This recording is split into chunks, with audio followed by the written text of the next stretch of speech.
Reciprocal അഥവാ വ്യുൽക്രമം. Reciprocal കാണാൻ മറിച്ചിട്ടാൽ മതി. അതായത് മേളിൽ കിടക്കുന്ന താഴെയും വരും, താഴെ കിടക്കുന്ന മേളിലും വരും. Reciprocal of 2/3 is equal to 3/2.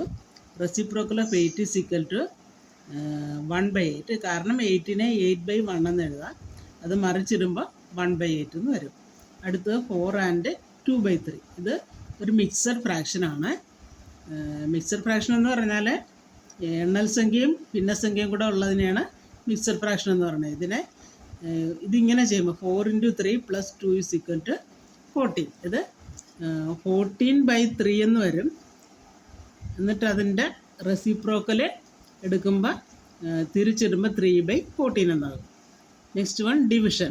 Divide 3/1/2. 3 എന്ന് പറഞ്ഞാൽ 3നെ നമുക്ക് 3/1 എന്ന് എഴുതാം. അതുകൊണ്ട് 3/1/2. 3 അങ്ങനെ തന്നെ കിടക്കട്ടെ.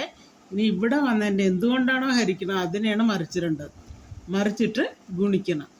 ഹരണം എന്ന് പറഞ്ഞാൽ മറിച്ചുള്ള ഗുണനം, മറിച്ചിട്ട് ഗുണിക്കണം. 3 × 2/1 = 6. Next one 3/8 divided by 3/4. അതായത് 3/8 അങ്ങനെ തന്നെ കിടക്കണം. 3/8 ഇൻറ്റു ഇപ്പുറത്ത് തന്നെ മറിച്ചിടുകയാണ് നമ്മൾ. മേളിൽ 4ഉം താഴെ 3യും. അപ്പോൾ 8ഉം 4ഉം കൂടെ വെട്ടി 2 വന്ന് 3യും 3യും കൂടെ വെട്ടി 1. അപ്പോൾ ആൻസർ 2. ഇനി അതിൻ്റെ റെസിപ്രോക്കൽ എന്ന് പറഞ്ഞാൽ 1/2 വരും. Next one 4 divided by 4/9. അതായത് 4 ഇൻറ്റു ഇതിനെ മറിച്ചിട്ട് 4 × 9/4. ഈ 4ഉം 4ഉം വെട്ടിപ്പോയി. ബാക്കി ആൻസർ 9. റെസിപ്രോക്കൽ 9.